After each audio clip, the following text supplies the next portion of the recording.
ಪ್ರತಿಯೊಬ್ಬ ಪತ್ನಿಗಿರಬೇಕಾದ ಸದ್ಗುಣಗಳು. ಪ್ರತಿಯೊಬ್ಬರು super hit ಧಾರಾವಾಹಿ ಕಾದಂಬರಿಯಲ್ಲಿರುವ ಕಾದಂಬರಿ ತರಹ ಅಥವಾ ಕುಂಕುಮ ಭಾಗ್ಯದಲ್ಲಿರುವ ಗೌರಿ ತರಹ ಗುಣವಿರುವ ಹೆಂಡತಿಯನ್ನು ಬಯಸುತ್ತಾರೆ. ಅವು ಯಾವ ಗುಣಲಕ್ಷಣಗಳು ಅಂತ ನೋಡೋಣ ಬನ್ನಿ. 1. ಪತ್ನಿ ಮನೆ ಕೆಲಸದಲ್ಲಿ ಚುರುಕಾಗಿರಬೇಕು. 2.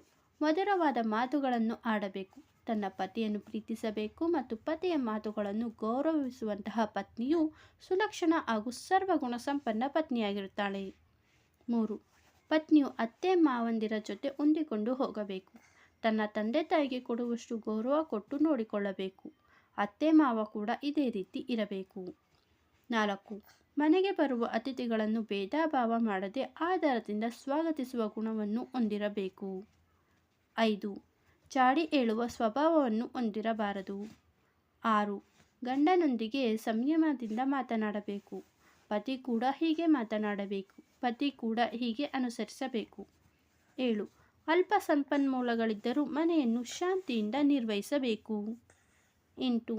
ಗಂಡ ತಪ್ಪು ಮಾಡಿದರೆ ಸರಿದಾರಿಗೆ ತರುವಂತಹ ಬುದ್ಧಿ ಇರಬೇಕು.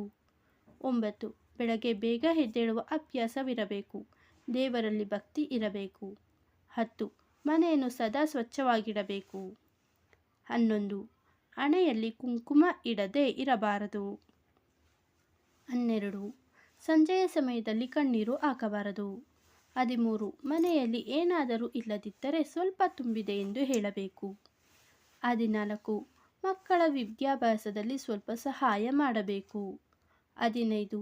ಸುಮಂಗಲಿಯರು ಕಪ್ಪು ವರ್ಣದ ಬಟ್ಟೆಗಳನ್ನು ಧರಿಸಬಾರದು. 16. ರಾತ್ರಿ ಹೊತ್ತು ಊಟ ಮಾಡದೆ ಮುನಿಸಿಕೊಂಡು ಮಲಗಬಾರದು. 17. ಪತ್ನಿಯು ತನ್ನ ಗಂಡ ಹಾಗೂ ಮಕ್ಕಳನ್ನು ಸರಿಯಾದ ಮಾರ್ಗದಲ್ಲಿ ನಡೆಸಬೇಕು. ಕೊನೆಯದಾಗಿ, ಪತಿಯ ಪ್ರತಿಯೊಂದು ಆಜ್ಞೆಯನ್ನು ಪಾಲಿಸುವ ಪತ್ನಿಯನ್ನು ಪ್ರತಿಯೊಬ್ಬ ಪತಿಯು ಇಷ್ಟಪಡುತ್ತಾರೆ. ಅವನನ್ನು ಪತಿವ್ರತ ಪತ್ನಿ ಎಂದು ಕರೆಯಲಾಗುತ್ತದೆ. ಗಂಡನ ತಪ್ಪು ವಿಷಯವನ್ನು ಸಹ ಪರಿಗಣಿಸಬೇಕು ಎಂಬುದು ಇದರ ಅರ್ಥವಲ್ಲ.